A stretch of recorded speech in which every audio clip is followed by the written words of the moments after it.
अच्छा, लास्ट हम लोग अपने लेक्चर की तरफ अब करते हैं। लास्ट टाइम हम लोगों ने जो ये सेमिनार हुआ, इससे पिछली जो हम लोगों ने क्लास पढ़ी है उसमें हम लोगों ने ऑपरेटर्स और कंडीशंस पढ़े थे। ऑपरेटर्स हम लोगों ने पढ़े, अरिथमेटिक ऑपरेटर्स पढ़े, लॉजिकल ऑपरेटर्स पढ़े, कंपैरिजन ऑपरेटर्स पढ़े, और इसी तरह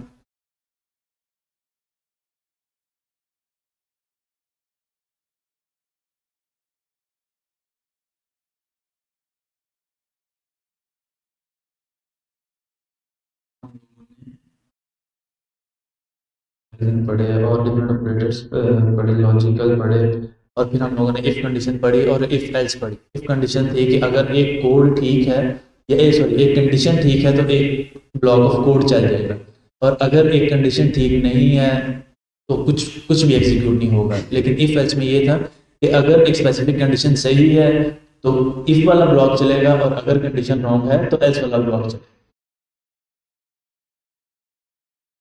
लेकिन हम लोगों ने कुछ एग्जांपल्स भी करके देखी, जिसमें सबसे पहले पासिंग मार्क्स वाली थी, एज वाली है बैंक अकाउंट की एलिजिबिलिटी के लिए। फिर उसके बाद हम लोगों ने नंबर चेक किया कि डिविजिबल है या नहीं, 3 पर 5 पर, या इवन ऑड वाला भी चेक किया। इसी तरह लीप ईयर का चेक किया, और डिफरेंट चीज़ें हम लोगों ने परफॉर्म करके देखी।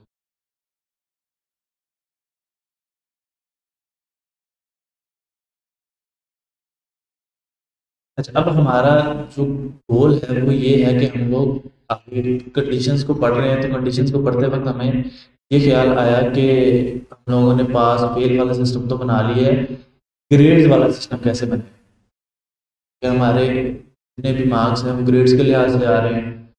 इसी तरह अगर हम लोग अपनी इर्द गिर्द और एग्जाम्पल्स देखें, वापडा के या इलेक्ट्रिसिटी के, गैस के, या कोई भी बिल देखें, तो उन्होंने एक लिमिट लगाई हुई है कि अगर फॉर एग्जांपल 100 यूनिट्स है तो 20 रुपये पर यूनिट होगा, 200 है तो 30 हो जाएगा, 300 है 40 हो जाएगा, एंड सो ऑन। इसी तरह ग्रेड्स की हमारी लिमिट है कि 80 मार्क्स हैं तो ए ग्रेड होगा, 70 मार्क्स हैं बी, 60 पर सी, 50 पर या 45 तक डी, फिर उसके बाद फेल। इस तरह से डिफरेंट उन्होंने हम लोगों ने चीज़ें बनाई हुई हैं कि हम लोग स्लॉट बनाई है कि इस स्लॉट के अंदर अगर आपका कंडीशन लाई कर रही है तो आप ये कर सकते हो, कर सकते हो। फिर इसी तरह बैंक अकाउंट के डिफरेंट ट्रांजैक्शंस की लिमिट्स हैं, और बहुत सारे यूज केसेस ऐसे हैं जहाँ पर हमारे पास लिमिट्स मौजूद है।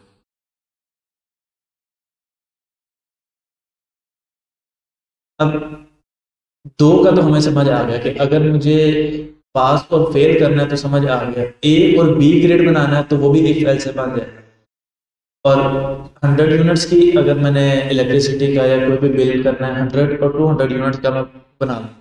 लेकिन अगर 300 यूनिट्स का या उससे ज़्यादा करने हैं तो वो कैसे करूँगा? क्योंकि अभी तक जितनी हम लोगों ने टूल पढ़े हैं उसमें यही है कि एक या ठीक है तो कोड चलेगा, और या फॉल्स है तो कोड चलेगा। दो ही चीज़ें हैं, तीसरा ब्लॉक नहीं चल सकता अभी तक के लिए जितना हम लोगों ने कोड पढ़ा है। अब तीन करने के लिए हमारे पास जो टूल है वो इफ एल्स की आगे एक्सटेंशन है, जिसे हम लोग इफ एंड इफ कंडीशन बोलते हैं।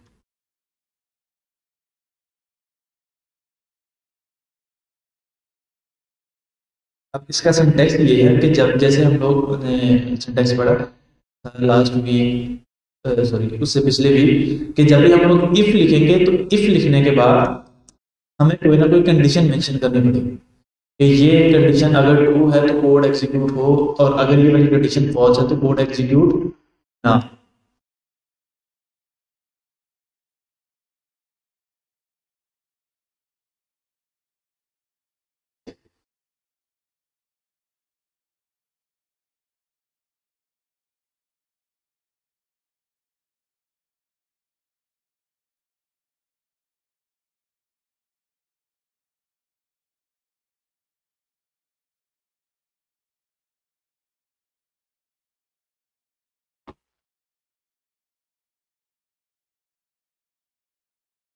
जैसे for example if marks is greater then 32, print करो,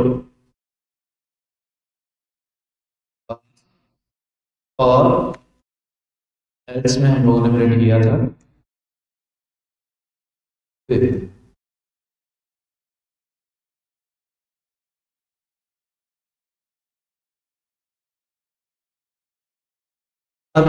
दो ब्लॉक्स, एक ब्लॉक ये और एक ब्लॉक ये वाला।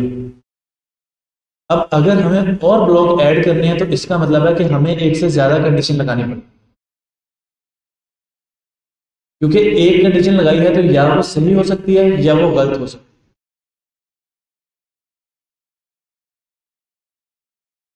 उसमें तीसरा कुछ नहीं है, जैसे हम लोगों ने पढ़ा था ना कि जब भी लॉजिकल ऑपरेटर कोई भी आ जाएगा तो वो रिस्पॉन्स देगा हमें दो, या ट्रू या फॉल्स, या कंडीशन ट्रू है या फॉल्स। अब अगर कंडीशन ट्रू या फॉल्स की बेस पे हमें डिसीजन लेना है तो वो डिसीजन तो सिर्फ दो ब्लॉक्स के अंदर ही लिया जा सकता है। इसका मतलब है कि या हमें जो डिसीजन है ना वो कंडीशंस बढ़ानी पड़ेगी या कंडीशन के रिस्पॉन्सेज बढ़ाने। अच्छा, कंडीशन के रिस्पॉन्सेज क्यों नहीं बढ़ा सकते? क्योंकि रियल टाइम में भी या कंडीशन सही हो सकती है या गलत हो सकती है।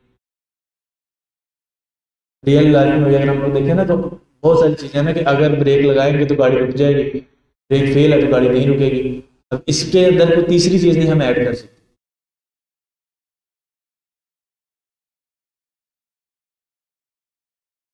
रियल लाइफ में भी चूंकि कंडीशंस इसी तरह वर्क कर रही है, इसी तरह इसीलिए कोड में भी कंडीशन उसी तरह काम कर रही है।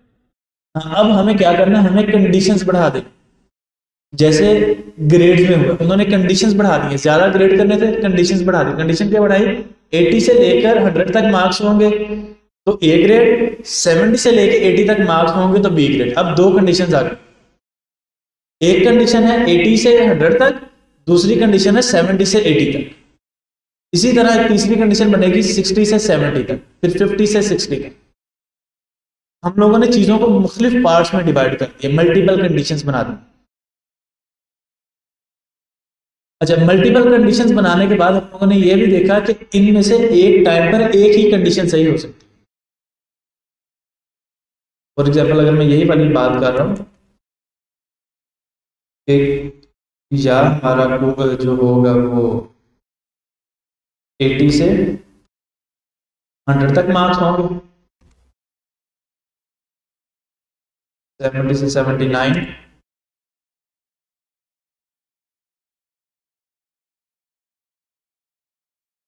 फिर उसके बाद 100। अब इसके दरमियान में कोई भी ऐसा नंबर नहीं है, ये हम लोग ये नहीं कह सकते कि ये चारों कंडीशन एक साथ ही ट्रू हो गई। ये फॉल्स तो हो सकती हैं एक साथ, कैसे 100 से बड़ा कोई नंबर आ जाए या 50 से छोटा कोई नंबर आ जाए, लेकिन एक साथ ये चारों कंडीशन सही नहीं हो सकती।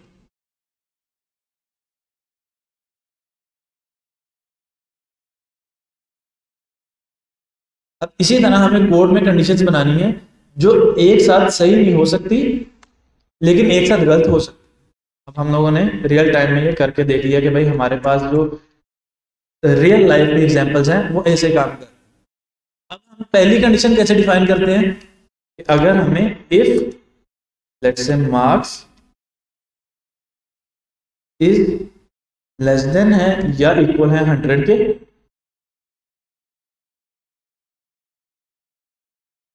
एंड मार्क्स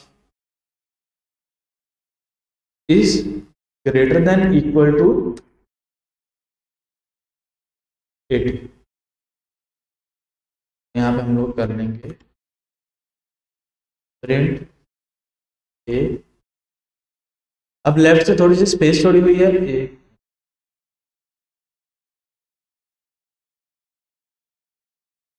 अब लेफ्ट से ये स्पेसिस क्यों छोड़ी है? वो स्पेस इसलिए छोड़ी है कि भाई हम लोग ये डिफाइन कर रहे हैं कि ये अलग पूरी फाइल में से ये एक अलग हिस्सा है कोड का, इस वाले कोड के हिस्से ये चलाना है जब कंडीशन सही हो। अब इसी इंडेंटेशन की बेस पे हम लोग जितना कोड लिख देंगे, फॉर एग्जांपल प्रिंट एक्सीलेंट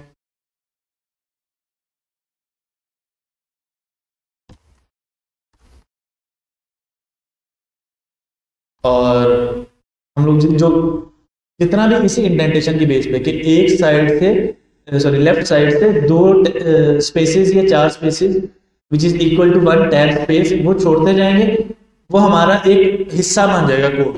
ये पूरी फाइल है, इस फाइल में से इतना हिस्सा हमें जब कंडीशन सही हो इतना हिस्सा ही एग्जीक्यूट करना, क्योंकि अगर हम कंडीशन लगा रहे हैं तो हम किसी एक स्पेसिफिक पोर्शन के ऊपर लगाएं, वरना तो सारा कोड एग्जीक्यूट हो ही रहा है। नॉर्मली अगर हम लोग वेरिएबल डिक्लेयर करें और प्रिंट की स्टेटमेंट लगा दें तो code from top to bottom चलेगा, और जितने भी हम लोगों ने प्रिंट स्टेटमेंट लगाई हैं वो सारी की सारी एग्जीक्यूट हो जाए। कंडीशन लगा के हमें बताना है कि भाई इतने हिस्से के ऊपर ये कंडीशन है, ये वाला कोड चले या ना चले। तो वो हिस्सा बनाने के लिए, वो हमें पार्टीशन करने के लिए ये बताना पड़ेगा, ये जो लेफ्ट पे स्पेसेस छोड़ी हैं वो छोड़नी पड़ेगी।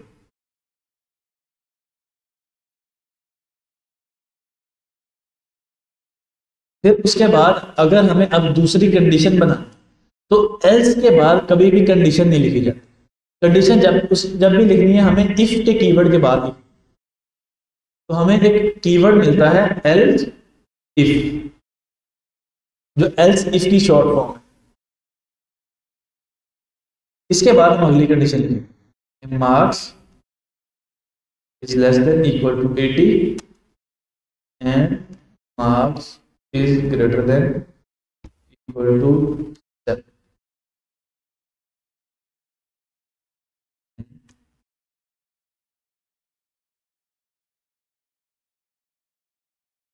अब और कंडीशन डिफाइन करनी है तो एल इफ।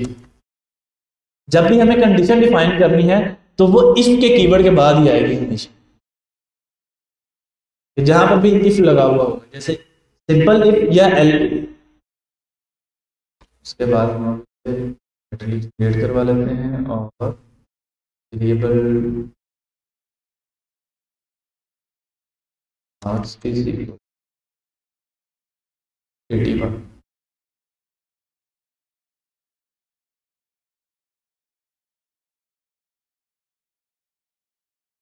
और अब अगर हम इस कोड को एग्जीक्यूट करें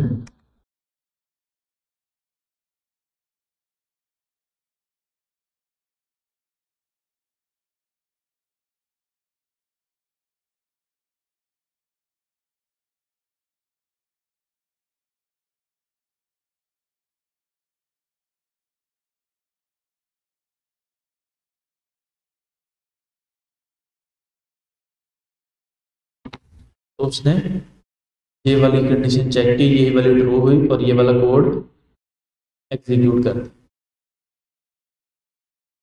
अब अगर हम लोग इसी को लेट्स से कर लेते हैं 65 डी ग्रेड, 60 से ग्रेटर और 70 से स्मॉल, 5 डी ग्रेड के बाद अगर हम लोग चेंज, अब एक क्वेश्चन, ये वाली समझ आई कि कंडीशन कैसे एग्जीक्यूट हुई, कि उन्होंने उसने एक ही करके कंडीशन चेक की, जो सही हुई वो वाला कोड प्रिंट करवा दिया। अब क्वेश्चन ये है कि हमें एक नया टूल क्यों बनाना पड़ा, जबकि हम लोग सेम काम इफ कंडीशन के साथ भी कर सकते। मैं 4 इफ कंडीशन लगा लेता, मुझे एलिफ बनाने की जरूरत क्यों पड़ी? जी जी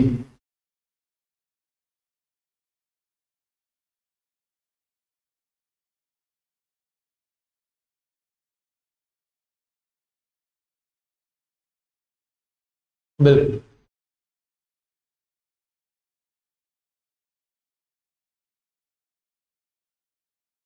बिल्कुल सही बात।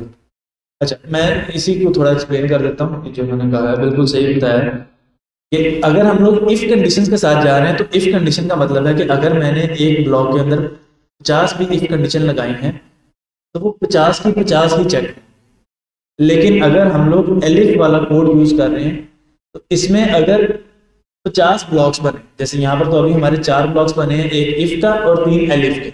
इसी तरह अगर हमारे 50 ब्लॉक्स बन गए और पहला वाला ब्लॉक ही ठीक हो गया तो वो बाकी के 49 ब्लॉक्स चेक नहीं करें। तो कंप्यूटेशन और रिसोर्सेज बचाने के लिए हम लोगों ने एलिफ का जो टूल है वो बनाया। हम लोग काम इफ से भी कर सकते हैं और एलिफ से भी कर सकते हैं सेम, लेकिन एलिफ हमारे जो रिसोर्सेज है कंप्यूट है उसको बचाए, वो सिर्फ वहीं तक कंडीशन चेक करेगा जहां तक करेक्ट नहीं हुआ। जैसे कंडीशन कोई भी एक ठीक हो जाएगी इन चारों में से, वो बाकी की कंडीशन चेक नहीं करे।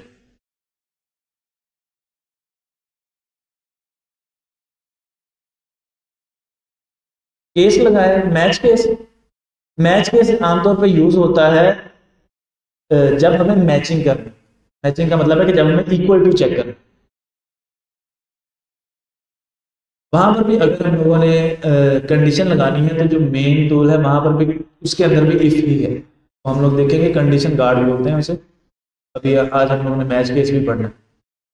तो अगर किसी को समझ नहीं आ रही तो जो दूसरी प्रोग्रामिंग लैंग्वेजेस में स्विच केस था C++ में, वो यहाँ पर इन्होंने मैच केस कर दिया।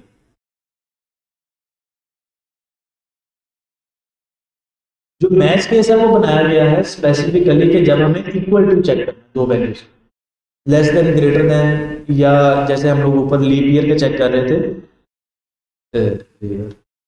ये ये मॉडुलस लेके जो रिस्पॉन्स आ रहा है, इस तरह के अगर हम काम करने हैं तो इसके लिए इफ कंडीशन बैकएंड पर इफ कंडीशन को इस चीज के लिए ऑप्टिमाइज किया।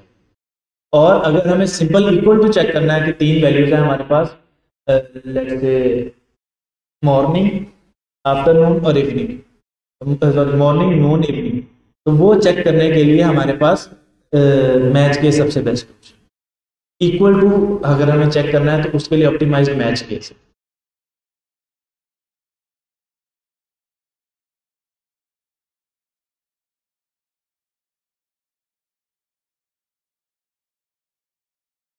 अच्छा, अब इसी तरह अगर हमें और कोई एलसीएम बनानी हो, लेट्स से हम लोग और एलसीएम बना लेते हैं कि अगर हम लोग शॉपिंग करते हैं 10,000 से 15,000 के दरमियान तो डिस्काउंट मिलेगा 10%, और 15,000 वन से अगर हम लोग करते हैं 30,000 की डिस्काउंट मिलेगा 15%, और अगर हम लोग 30,000 प्लस के किसी जगह से शॉपिंग कर रहे हैं तो डिस्काउंट होगा 20%। तीन ब्लॉक्स बनाने के मल्टीपल बनाए जा सकते हैं, लेकिन अच्छा सबसे पहले अगर हमें ब्लॉग बनाना है तो एक हमारे पास वेरिएबल होगा कि जिससे हमें पता चलेगा कि शॉपिंग हुई कितने की। उसको हम लोग वेरिएबल को नाम दे देते हैं, let's say total cost which is equal to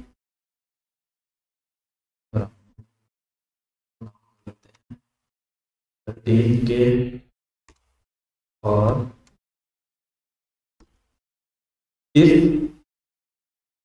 total cost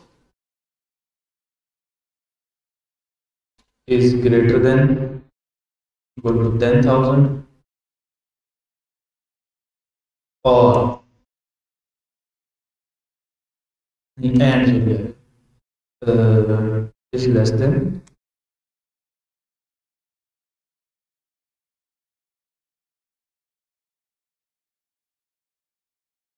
15,000।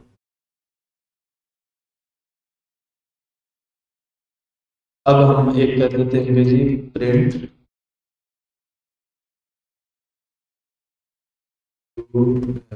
what 10% discount.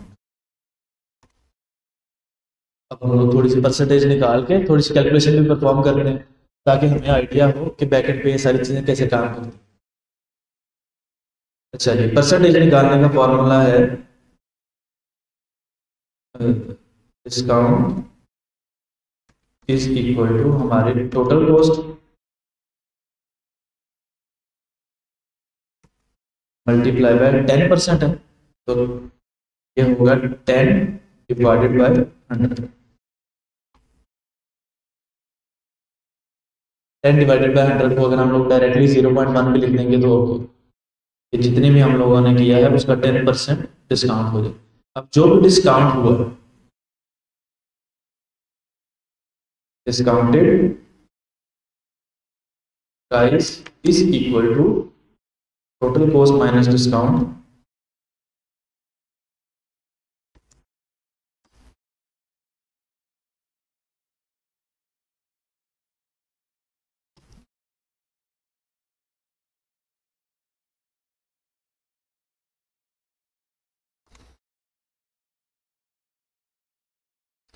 और यहाँ पर आ जाएगा प्रिंट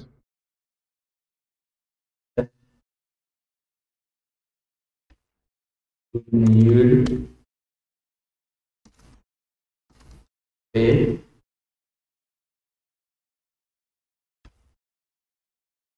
डिस्काउंटेड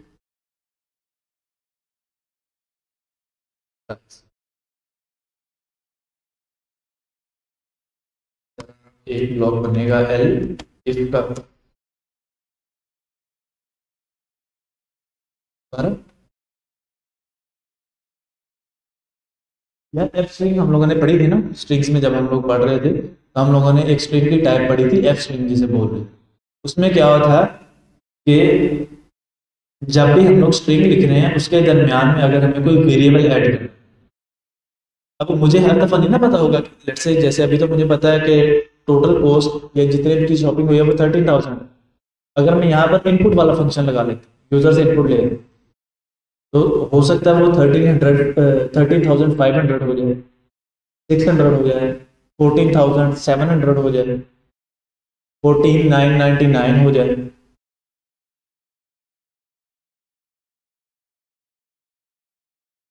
डॉट फॉर्मेट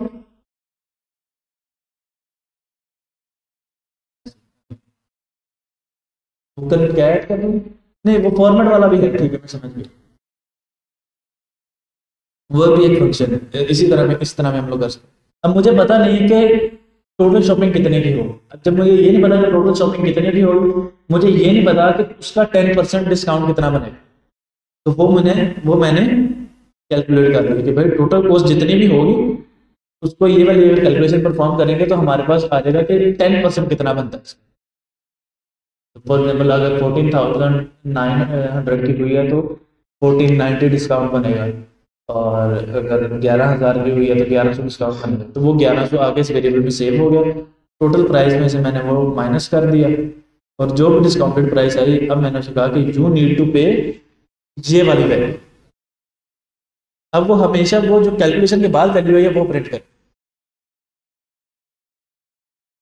अगर मुझे फिक्स करनी है तो फिर मैं ये एफ स्ट्रिंग के बजाय सिंपली वहां पे लिख लूंगा यू नीड टू पे डिस्काउंटेड प्राइस, वहां पे डिस्काउंटेड प्राइस लिखा हुआ है।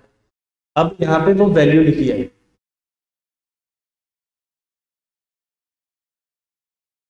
टोटल कॉस्ट अगर ग्रेटर देन है या इक्वल है, या अगर हम लोग कर रहे हैं 15,000 से ग्रेटर। अगर हम लोग इक्वल लगाएंगे तो 15,000 बंद करना पड़ेगा, अगर ग्रेटर करेंगे तो 15,000। ये हम पे डिपेंड करता है कि हम कैसे लॉजिक्स बना रहे हैं। Total cost is less than 30।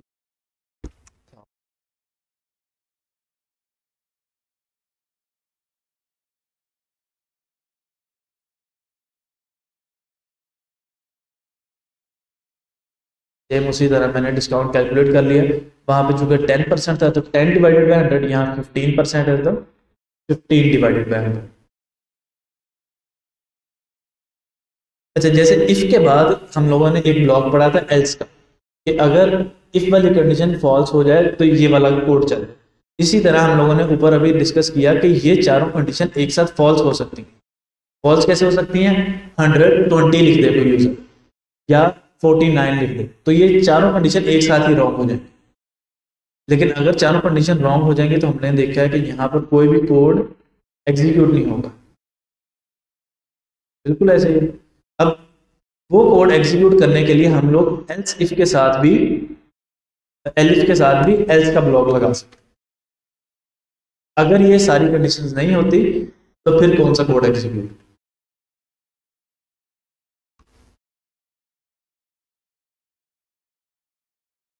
और ये कुछ हमारा कोड था।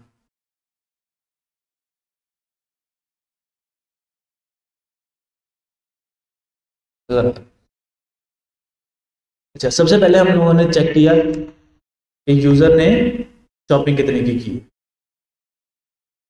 फिर उसने हमने चेक किया कि वो किस ब्रैकेट में आ रहा है। 3 कंडीशंस लगाई और उन कंडीशंस की बेस पे हम लोगों ने चेक कर लिया कि जो भी आया है उस ब्लॉक के हिसाब, उस कंडीशन के लिहाज से उसके ऊपर डिस्काउंट अप्लाई होगा और यूजर को शो हो जाए। कोड एग्जीक्यूट करके देखते हैं। यू हैव गॉट 10% डिस्काउंट और यू नीड टू पे 11,700। कैसे? 13,000 का 10% बनेगा 1300, और अगर हम 1300 में से, सॉरी 13,000 में से 1300 माइनस करेंगे तो ये वाली वैल्यू हो जाएगी। अच्छा, अब इस कोड में एक लॉजिकल मिस्टेक, वो क्या? लॉजिकल मिस्टेक का मतलब है कि वो लॉजिकल, मतलब मैंने गलत लिखा है वो।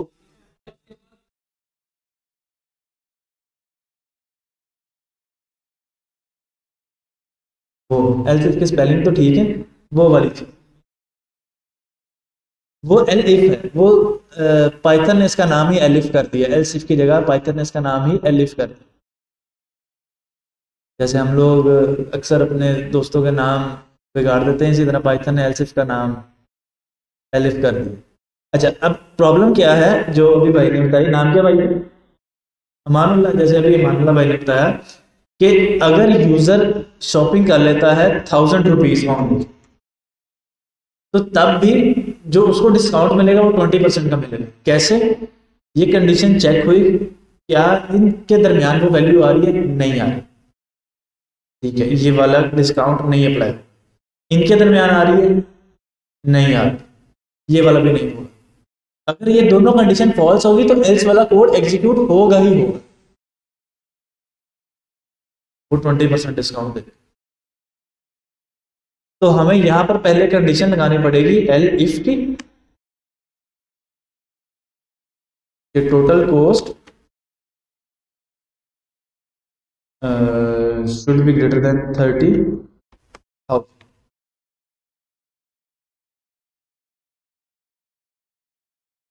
फिर हमारा एल्स है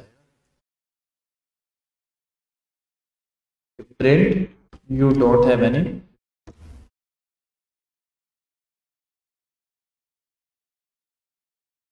तो अब हमें जब भी कंडीशन लगानी है तो हमें इस चीज का ख्याल रखना है कि एल्स वाले ब्लॉक में हम लोगों ने एक्सेप्शनल केस रखना। हम लोगों ने वो केस नहीं रखना जो हम लोग डिफाइन कर, जैसे अभी हम लोग 3 केसेस डिफाइन कर रहे थे, 10 से 15,000, 15 से 30,000 और 30,000 से ज्यादा। ये वो केसेस हैं जो हम लोग डिफाइन कर। तो जब भी हम लोग कोई केस या कोई एक ब्लॉक डिफाइन कर रहे हैं वो हमारा एल्स में नहीं जाएगा। एल्स में हमारा एक्सेप्शनल केस है। एक्सेप्शनल केस क्या हो सकता है कि यूजर माइनस में वैल्यू एंटर करता है। इसी तरह बहुत सारी कंडीशन आएंगी, हम लोग आगे जाके अपनी इस कंडीशन को और ज्यादा कॉम्प्लेक्स करते जाए।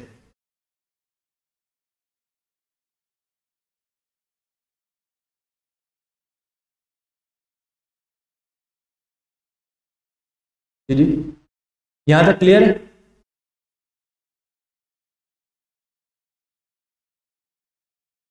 सर्दी भी सर्दी नहीं आएगी, हम खामोश ही हो रहे हैं।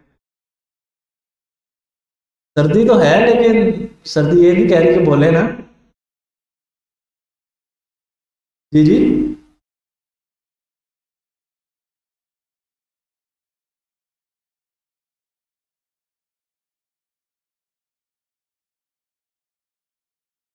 if condition पढ़ ली, if हमने नेस्टेड इफ पढ़ी थी।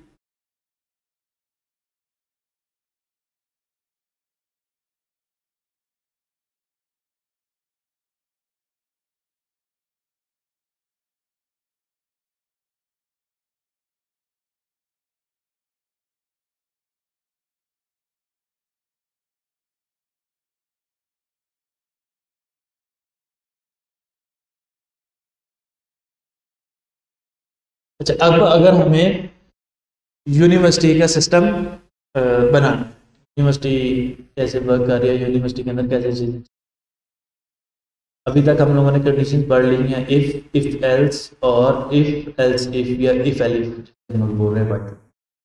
अच्छा, लेकिन यूनिवर्सिटी का सिस्टम डॉक्यूमेंट करते हुए यूनिवर्सिटी की एक डिमांड है, यूनिवर्सिटी कहती है कि सबसे पहले तो जो स्टूडेंट है उसकी अटेंडेंस 75% होनी चाहिए to sit in the examination hall.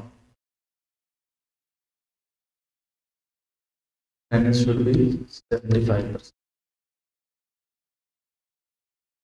फिर उसके बाद फिर वो कहते हैं कि आपके एटलीस्ट टोटल मार्क्स 33% होने चाहिए।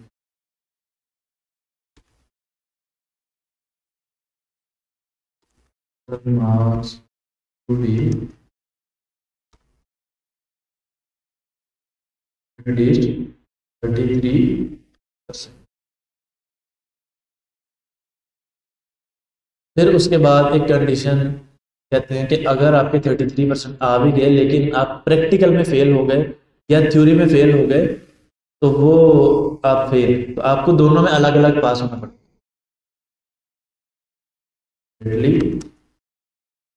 पास इन थ्योरी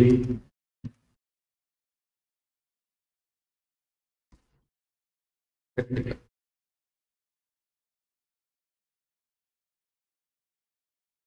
अब ये चारों कंडीशन सही होनी चाहिए फिर वो यूजर पास हो।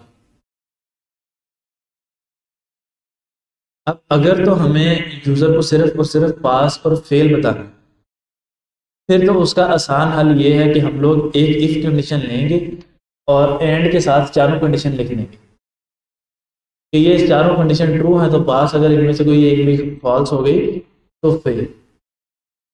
लेकिन अगर हमें यूजर को डिफाइन करना है कि आप फेल क्यों हुए, या अटेंडेंस कम थी, टोटल मार्क्स थोड़े थे, या प्रैक्टिकल में पास नहीं हुए, या थ्योरी में पास नहीं।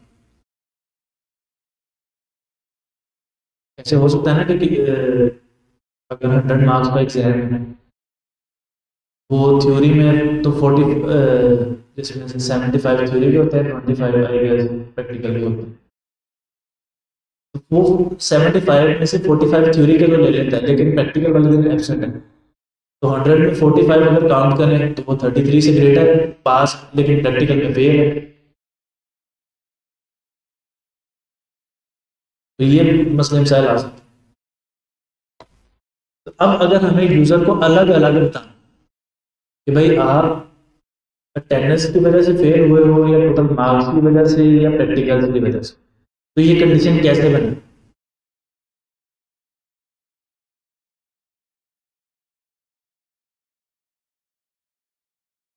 एंड ऑपरेटर वाली तो मैंने बता दिया ना कि अगर हमें एंड ऑपरेटर लगाना है फिर तो सबसे आसान हल यही है कि इफ एंड ऑपरेटर के साथ ये चारों कंडीशन लिख देंगे, चारों सही होंगी तो पास, एक भी गलत हुई तो फेल। मल्टीपल इफ लगाएंगे, मल्टीपल इफ लगा लेते हैं। अच्छा, अब दो ही ऑप्शन है, या मल्टीपल इफ या इफ एल्स इफ, क्योंकि मल्टीपल चार कंडीशंस आ गई हैं और हम लोग चाह रहे हैं चारों अलग अलग चेक करें। अगर एक साथ चेक करनी है तो वो इफ एल्स के साथ एंड वाला हो जाएगा, बाकी के दो ऑप्शन चेक करें। इफ मैं एक वेरिएबल बना लेता हूँ, attendance is equal to let's say 55%। User से इनपुट लेंगे, यूजर से लेंगे बेसिकली यार, यूजर से इनपुट लेंगे तो जो इनपुट का फंक्शन है वो बाय डिफॉल्ट जो वैल्यू लेता है वो लेता है स्ट्रिंग फॉर्मेट, उसको टाइप कास्ट करनी पड़ेगी।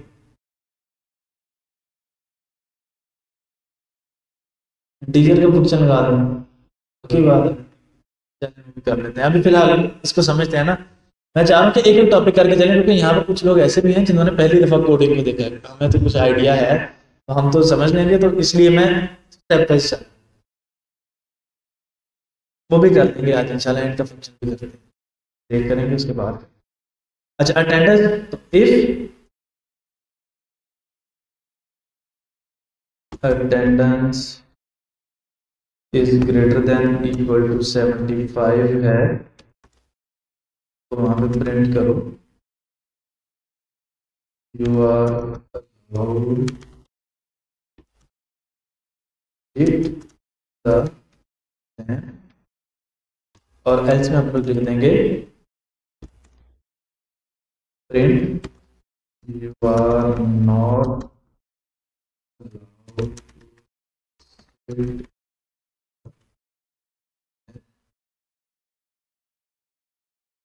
अब हमें प्रैक्टिकल का या टोटल मार्क्स चेक करने हैं। टोटल मार्क्स का एक वेरिएबल ले लेते हैं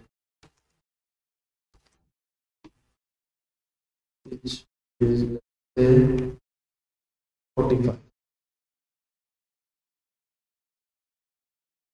if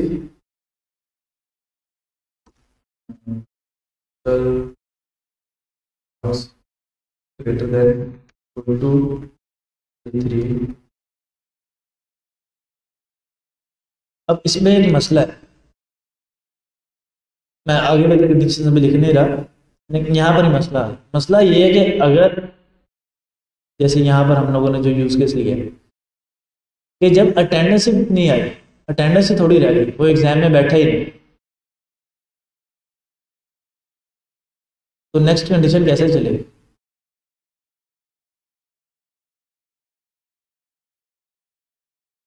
वहीं से कोड को ख़त्म करना चाहिए, नेक्स्ट कंडीशन ही चलनी चाहिए, उसके टोटल मार्क्स नहीं चेक हों, क्योंकि अगर टोटल मार्क्स चेक होंगे तो कंप्यूट जाएगी।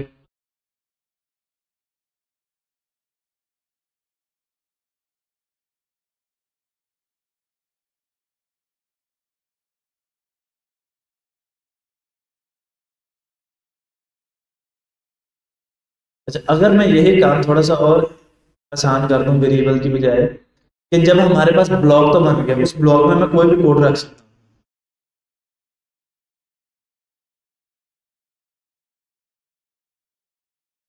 नेस्टेड पढ़ाने नहीं रहे,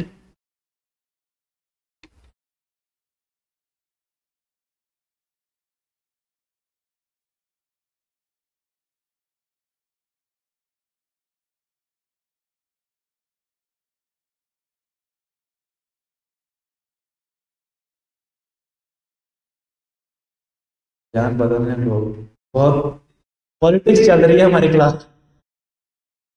हर बिल्कुल हर अप्रोच के अपने प्रोज एंड कॉन्स हैं, लेकिन फिलहाल के लिए हम लोग ये अपनी अप्रोच करेंगे क्योंकि हमारा एक तो बेस्ट है, और फिलहाल के लिए हमारा जो गोल है वो है कि हमने नेस्टेड इफ सीखना।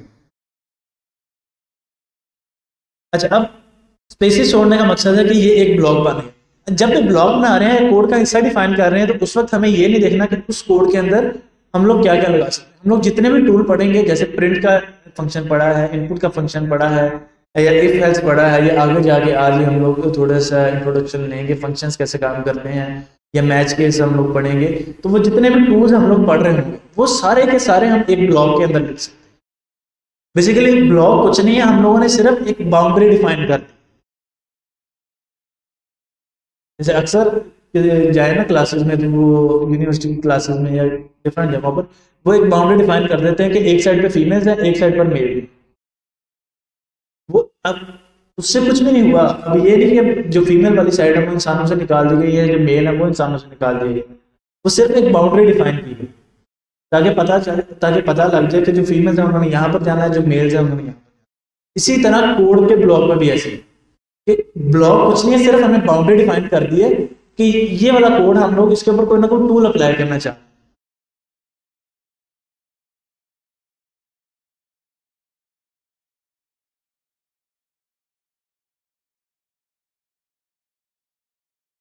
अब जब टूल अप्लाई कर रहे हैं तो उसके ऊपर मैंने लगा दिया कि अगर 75% से अटेंडेंस ज्यादा है तो ये वाला ब्लॉक चले, अगर 75 से अटेंडेंस ज्यादा नहीं है तो एल्स वाला ब्लॉक चले। अब जब ये वाला ब्लॉक एग्जीक्यूट होगा तभी टोटल मार्क्स चेक होंगे, अदरवाइज टोटल मार्क्स चेक नहीं होंगे।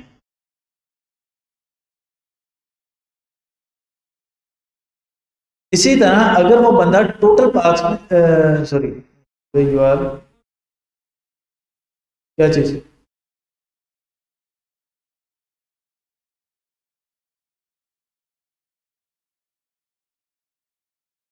नहीं, अलाउड तो हम लोगों को कर देना चाहिए ना, क्योंकि अलाउ करेगी सेट में तो फिर ही हम उसे कहेंगे ना कि आप टोटल मार्क्स में फेल हो गए।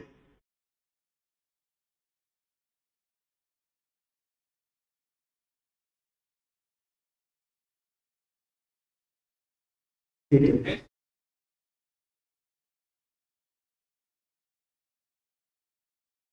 नहीं फिर वो उसको पास और फेल करेंगे ना, ये स्टेटमेंट यहाँ पे मैं इसको, वो मैं उसको सेट करता हूँ, कॉपी पेस्ट किया, यू आर पास, नहीं यू आर पास नहीं,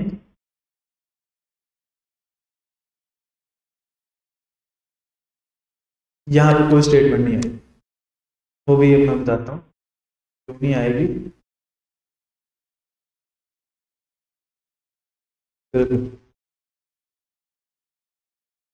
चलिए यू आर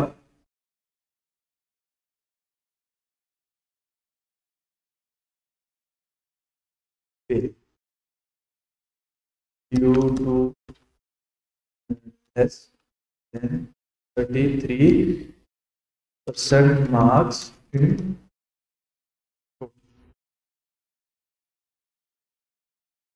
अब हमें चेक करना है कि वो थ्योरी और प्रैक्टिकल में पास है या नहीं, फिर हम पास प्रिंट करना है। अब थ्योरी और प्रैक्टिकल कब चेक करना है, जब वो टोटल में पास, टोटल मिला के 33 से ऊपर जा रहे हैं। चलिए अब यहाँ पे हम लोग एक कंडीशन लगाएंगे, if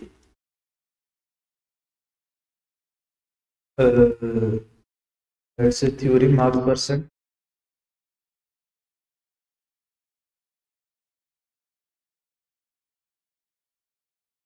five,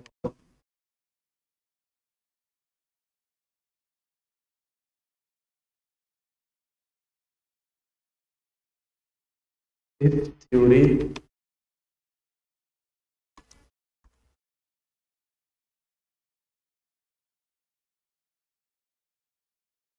is greater than equal to 33 है, और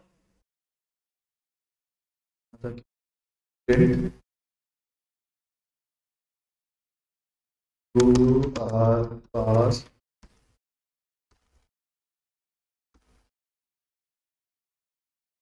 of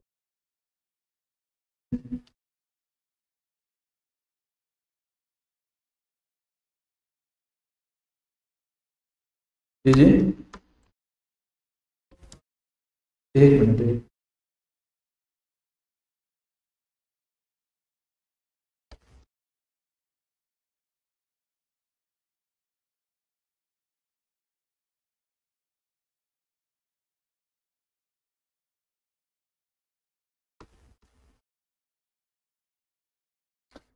जी क्या क्वेश्चन क्या था,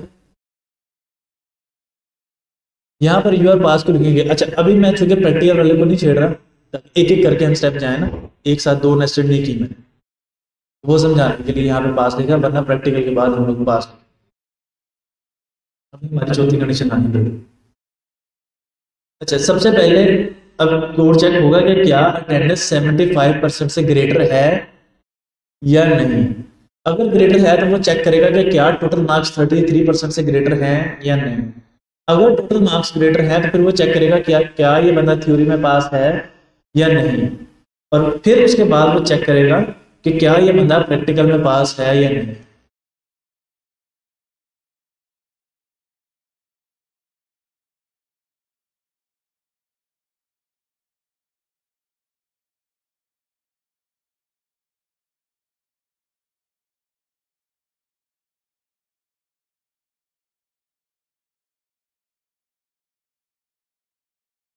बराबर,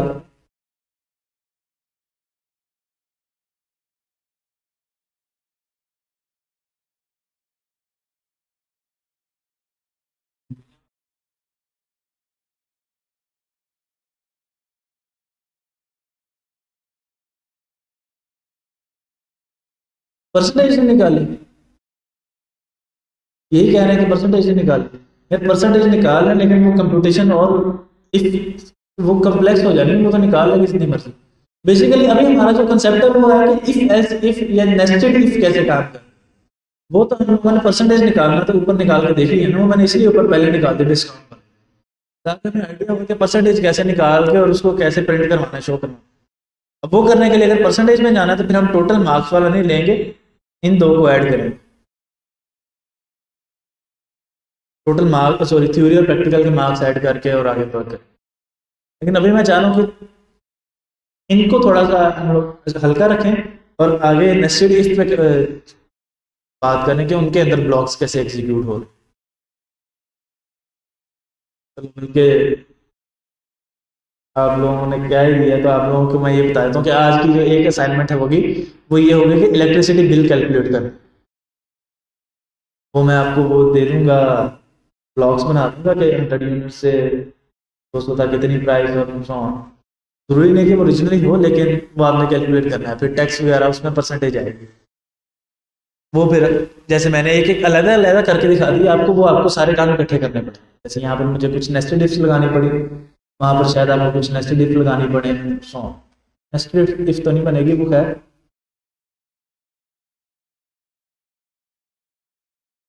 बिल्कुल नेस्टेड भी बन सकती, लेकिन अभी हम अपना कॉम्प्लेक्स करेंगे नहीं कि इफ एल्स इफ वाला होगा कि आपको ब्लॉक्स दे देंगे, वो आपने डिफाइन करें। यहाँ पर हमारी मेन आएगी इफ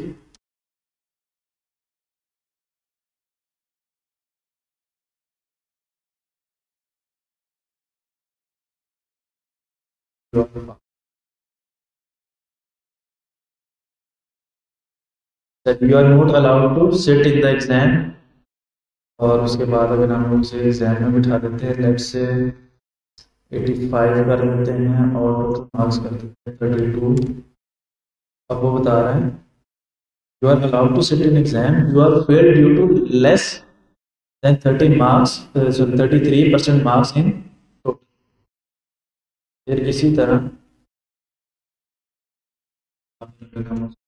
5 कर देते और पास ही कर देगा direct, you are allowed, you are pass.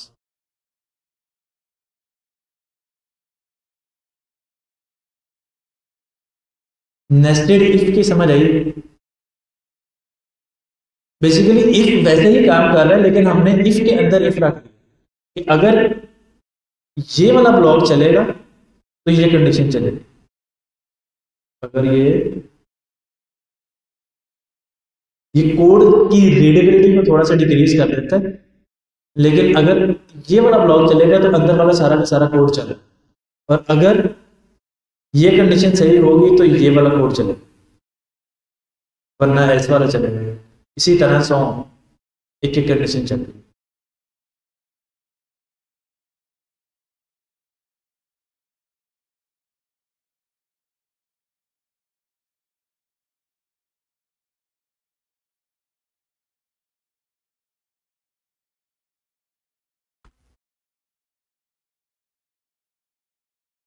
You are failed due to less than 33% marks in practice।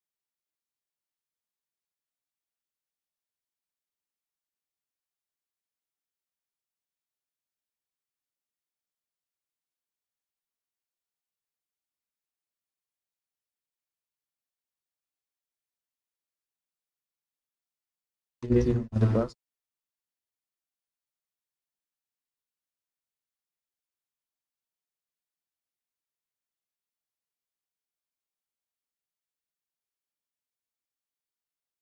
अच्छा, अब क्या हमें हमारे पास कोई एक ऐसा यूज केस आ सकता है कि जहां पर हमें सारी की सारी इफ कंडीशंस चेक करनी,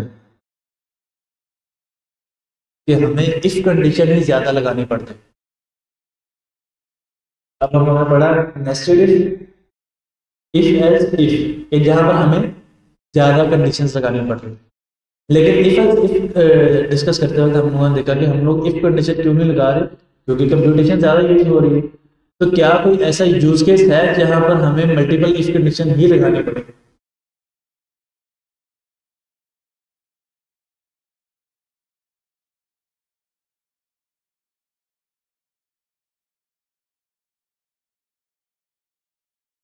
इस केस में भी लग सकती है।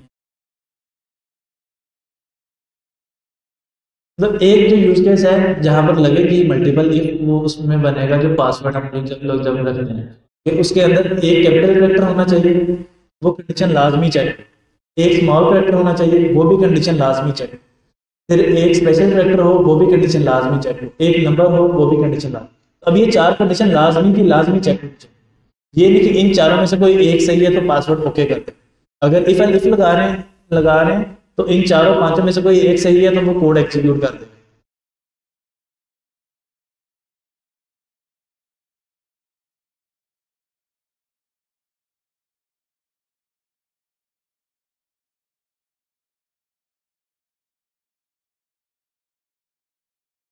बिल्कुल सही है।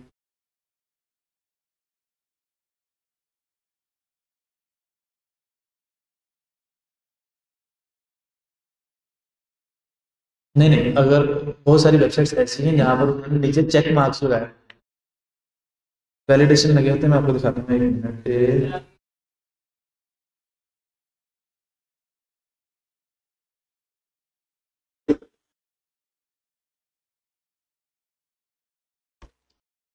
बिल्कुल। ये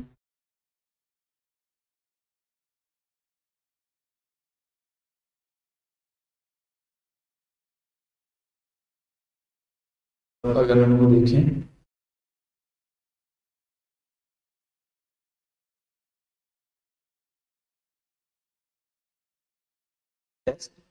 अब उसने यहाँ पर इसे ग्रीन कर दिया लोअर।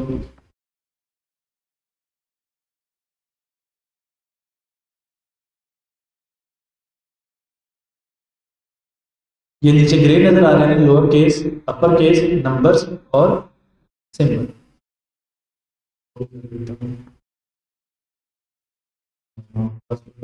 टेस्ट लोअर केस को ग्रीन कर दे।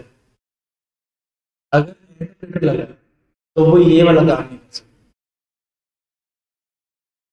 फिर अगर मुझे कोई लगाना है एंड सिंबल आ गया, नंबर लगाना है तो 1 2 3 4 5, सिंबल आ गया और अपर केस,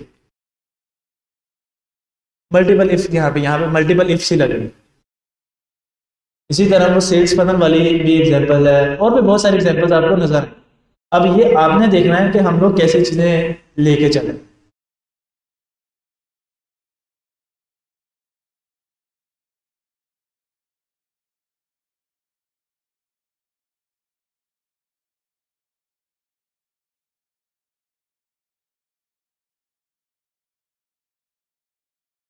के बाद हम लोग यूजर से इनपुट लेकर वो भी करेंगे। वो अभी हम लोगों ने वो भी कर थोड़ी देर, बस ये 2 दिन एक इसके बाद कंसेप्ट है मैच केस। उसके बाद आज हम लोगों ने एक प्रोजेक्ट करना है, एटीएम को क्लोन करना। एटीएम मशीन जो है उसे क्लोन करने का हम लोग एक छोटा सा प्रोजेक्ट करें। उसमें कुछ एक तो फंक्शनैलिटीज मैं बना दूंगा, बाकी की आप लोग बनाएंगे यहाँ। मजा आएगा। जी जी। अच्छा, ये साथ साथ आप लोगों को शो भी हो रहा है। अगर आप लोगों को का जो व्हाट्सएप ग्रुप है उसमें लिंक भेज दिया, वो ओपन कर लेते लैपटॉप पे, ये साथ साथ शो हो रहा है। नहीं, बिल्कुल सही है, बिल्कुल।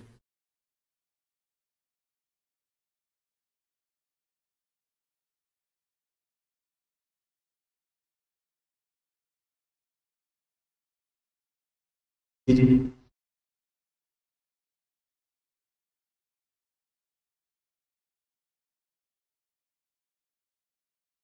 दोबारा। गूगल को लैब को कितना यूज कर सकते हैं यार, मुझे इसकी लिमिट्स का आइडिया है नहीं।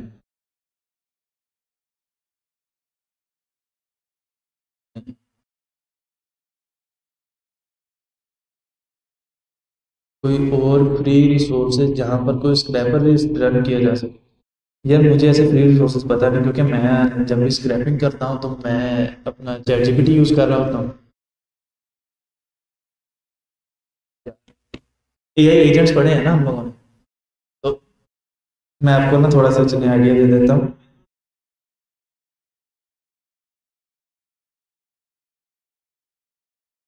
फिर आप फ्री वाला टूल लाना ढूंढे।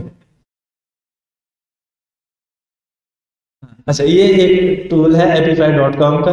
इसमें आपको मिल जाएंगे टिकटॉक डाटा एक्सट्रैक्टर, ये इंस्टाग्राम सॉन्ग।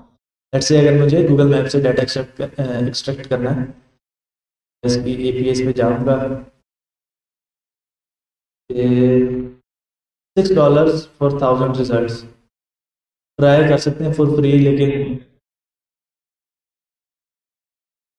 अच्छा ये भी है 1 मिलियन में अच्छा खासा आपका बन जाएगा। लेकिन उसके लिए फिर ब्यूटीफुल सूप करके एक लाइब्रेरी है पाइथन में, ब्यूटीफुल सूप सेलेनियम दोनों ही है। सही है।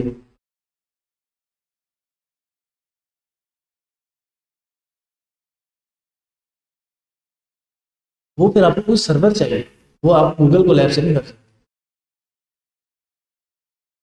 पाई चार पे डिप्लॉय होगा, पाई चार पे हो गए आपको। एक और था मेरे जहन से नाम निकल गया, डॉक्टर था शायद, कुछ इस तरह का नाम था, आपको देख के बता दूंगा। वो आपको सर्वर चाहिए। वर्सल पाइथन सपोर्ट नहीं करता, वर्सल टाइप ही सपोर्ट करता।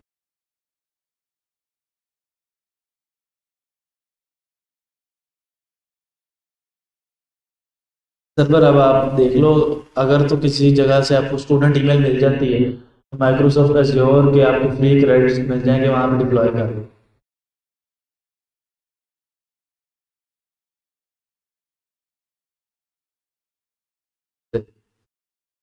माइक्रोसॉफ्ट एज्योर,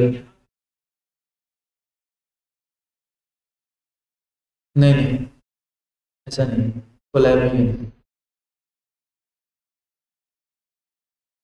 नहीं वो फ्री वाला कह रहे हैं ना, मसला ये है।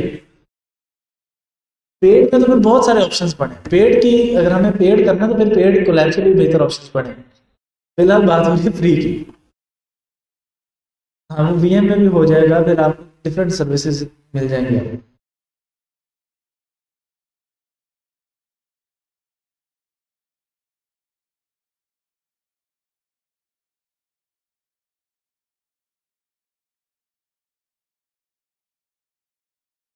गूगल की प्रोडक्ट है ना, तो आपको देंगे सपोर्ट।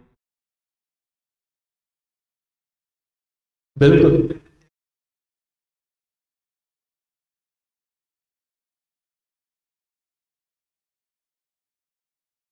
बहुत सारी ऐसी चीजें हैं जो गूगल के अंदर ही, कोलैब के अंदर रह के हम लोग गूगल की कर सकते हैं, बाहर नहीं। जनरली अगर हम लोग करें। अच्छा अब हम लोगों ने चेक कर लिया कि लेस देन चेक करना है, ग्रेटर देन चेक करना है, कोई मॉडुलस लेके जो रिस्पॉन्स आ रहा है वो चेक करना है। बहुत सारी कंडीशन हम लोगों ने चेक करनी। अब ये वो सारी की सारी कंडीशन थी जहां पर हमें कोई ना कोई कैलकुलेशन परफॉर्म करनी थी, या less than greater than check करना था, कोई लॉजिक चेक करनी। लेकिन अगर हमें सिर्फ और सिर्फ ये देखना है कि क्या दो वैल्यूज इक्वल हैं या नहीं है, और उस बेस पे कोई रिस्पॉन्स शो करना है, तो उस काम के लिए हम लोग इफ कंडीशन भी यूज कर सकते हैं, और इफ पहले जो हम लोगों ने जितनी भी कंडीशंस पढ़ी हैं वो सारी की सारी हम लोग यूज कर सकते हैं, जैसे हम लोग यूज करते हैं। लेकिन जब हम लोग उसके बैकएंड पे रिसोर्सेज को चेक करते हैं, या जिन्होंने वो टूल बनाया है उसे चेक करते हैं, तो वो टूल बनाते वक्त डेवलपर्स ने जो चीज जेल में रखी है, या उसके प्रोज एंड कॉन्स इस तरह से डिफाइन किए हैं कि ये टूल यूज होगा हमारा मैक्सिमम एफिशिएंसी प्रोवाइड करेगा जब हमें लॉजिक चेक करनी है, जब हमें कैलकुलेशन परफॉर्म करना है। लेकिन इक्वल टू वाला एक यूज केस है, तो इक्वल टू वाले यूज केस में हमारे पास जो एक टूल है, हमें पाइथन की तरफ से मिलता है, दैट इज मैच केस। दूसरी प्रोग्रामिंग लैंग्वेजेस में स्विच केस है, लेकिन हमने पाइथन ने उसको नाम दिया है मैच केस।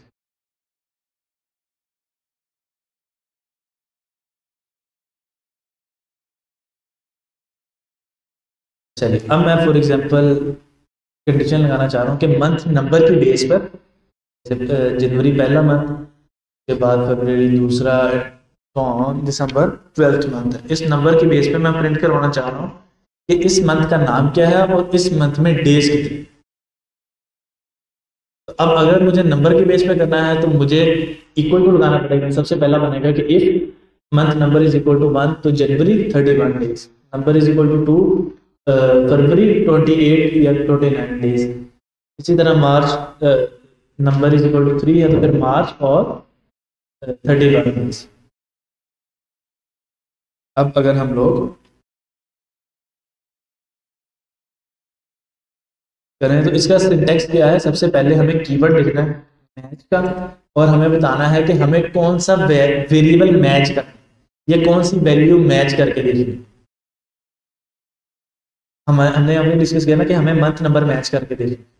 तो जो यूजर से इनपुट लेंगे या जो भी हमारे पास वैल्यू आएगी कोई कैलकुलेशन परफॉर्म करने के बाद में हम लोग यहाँ पे लिखेंगे कि ये वाली वैल्यू में मैच करके देखना चाहता हूँ। तो यहाँ पे लिख रहा हूँ month is equal to let's say 5।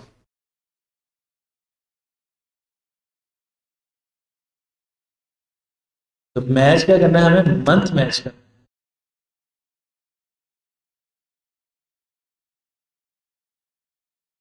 और उसके बाद केस 1।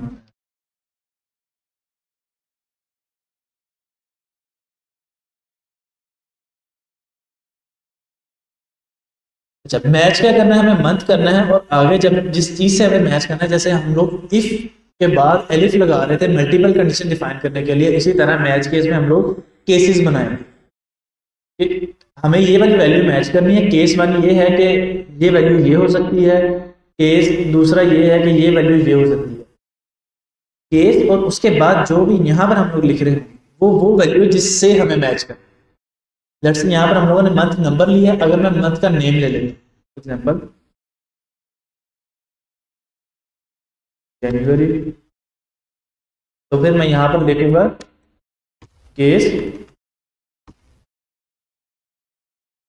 मुझे जिससे मैच करना है वो यहाँ पर है, जरूरी नहीं कि नंबर ही है।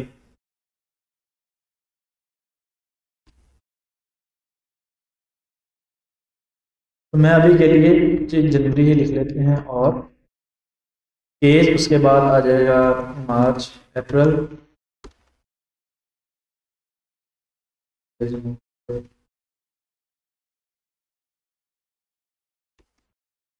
जी,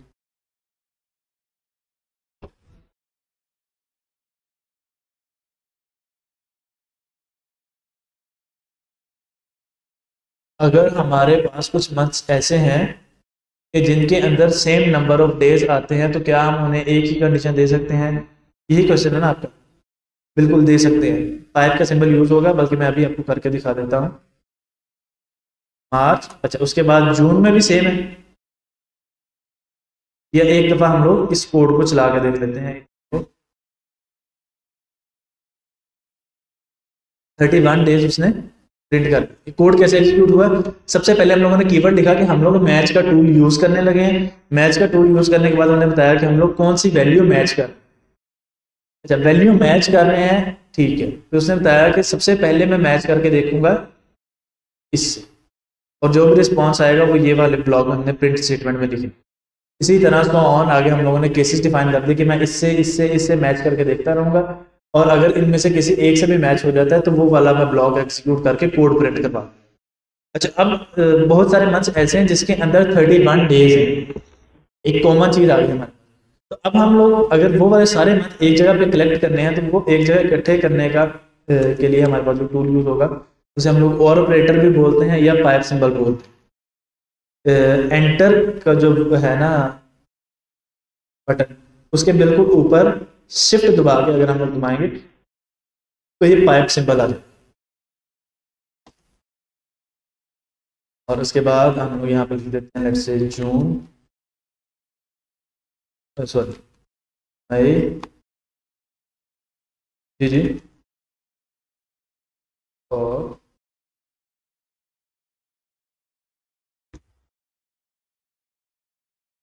अक्टूबर,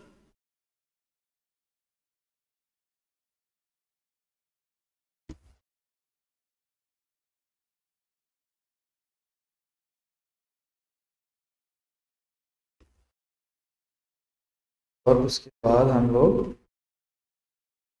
यहाँ पर बाकी के जून, जुलाई, अगस्त, सितंबर।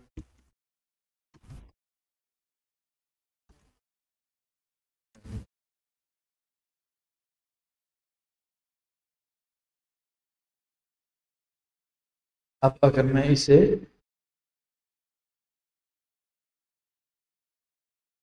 कर देता हूँ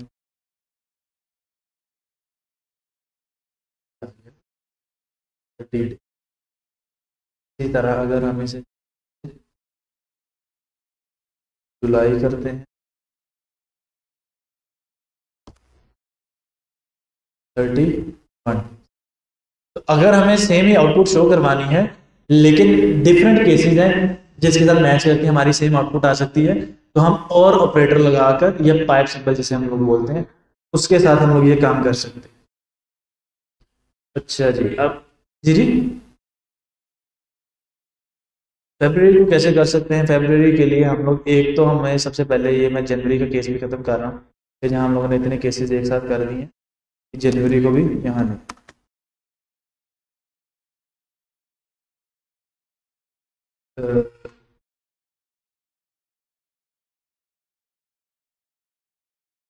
अच्छा जी, अब जनवरी और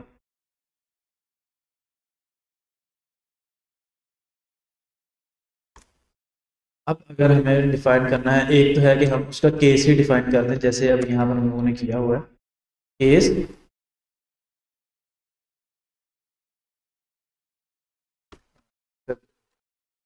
कि हमें उसका एक सेपरेट केस डिफाइन करना पड़ेगा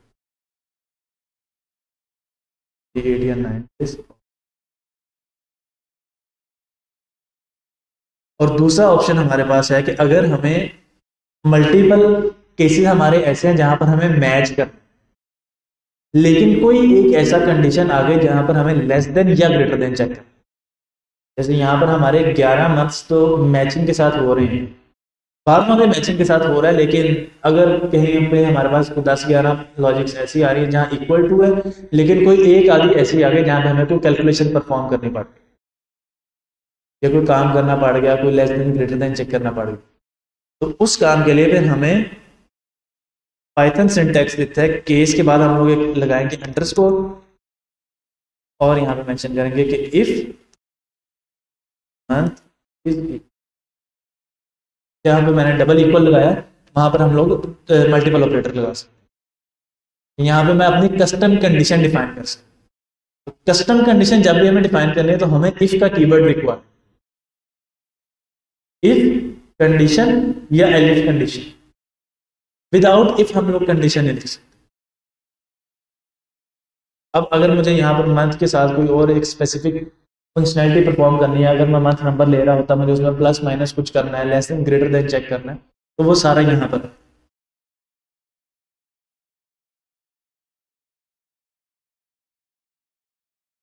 केस अंडरस्कोर और आगे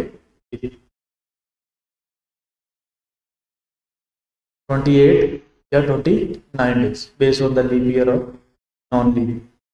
अच्छा, अब हम लोगों ने ये सारी कंडीशन चेक कर ली।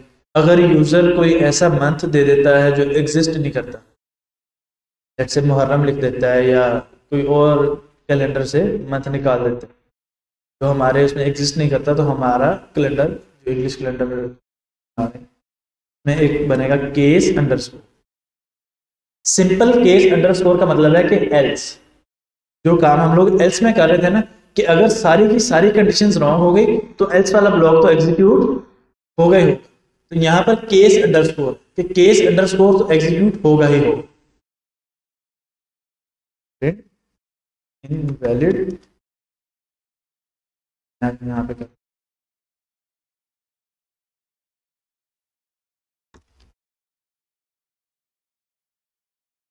वैलिड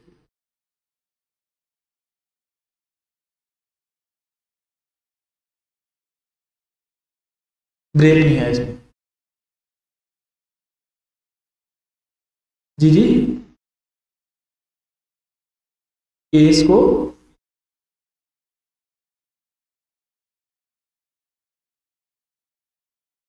नहीं, अभी बेसिकली अभी 3.12 चल रहा है और पाइथन ने मैच केस इंट्रोड्यूस करवाई है 3.10, तो अभी ये उतनी स्ट्रांग नहीं जिसकी पल आप कह रहे हो, वो अभी तक इसमें ऑप्शन नहीं है। पहले पाइथन में मैच केस नहीं, मैंने मैच केस अभी इंट्रोड्यूस किया या 3.10 एग्जैक्टली मुझे वर्जन याद नहीं है, लेकिन 3 वर्जन के बाद वर्जन 3.1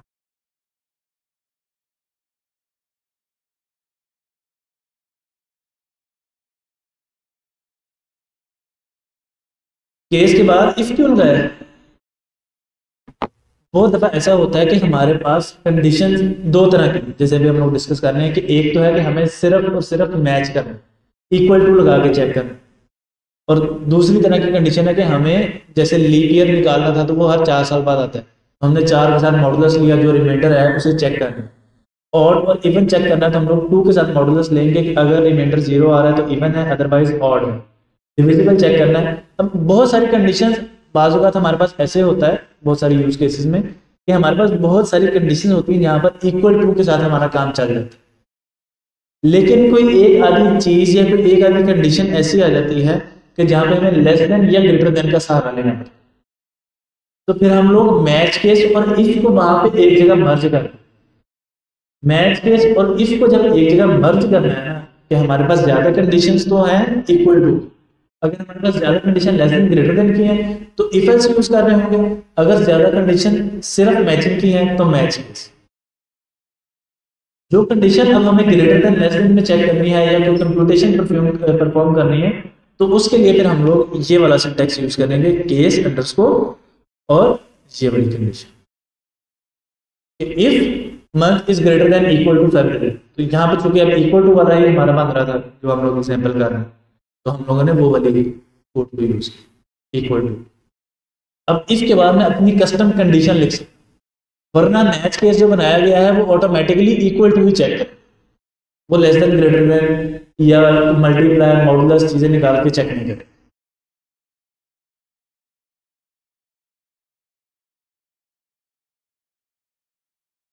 दोबारा दोबारा,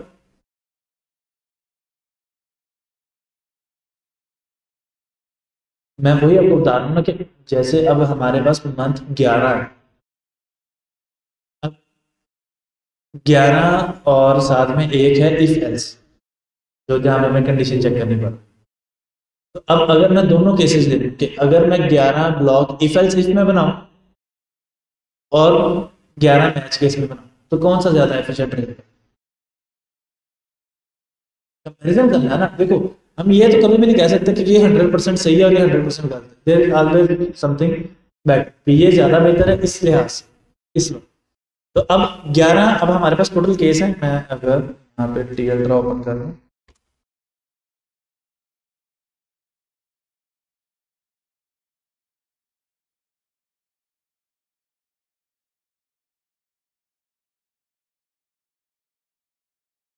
अभी हमारे पास टोटल केस है 12।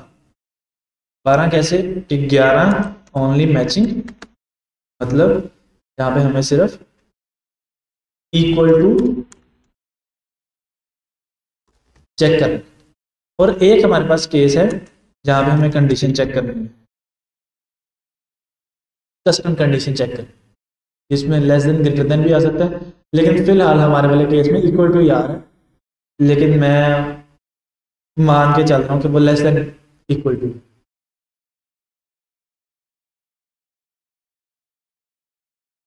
ये भी कर सकते। अब अगर मैं इफ एल्स को लूंगा तो इफ एल्स ज्यादा ऑप्टिमाइज है लेस देन ग्रेटर देन के लिए। अब लेस देन ग्रेटर देन एक है और मैच के मैचिंग वाले केस 11। अब वो ज्यादा हमें ऑप्टिमाइजेशन कहाँ पे देगा? अगर 6 6 है फिर तो जो मर्जी यूज कर, मैच वाला सही रहेगा, तो जब मैच वाला सही रहेगा फिर हम लोगों ने वो कर लिया।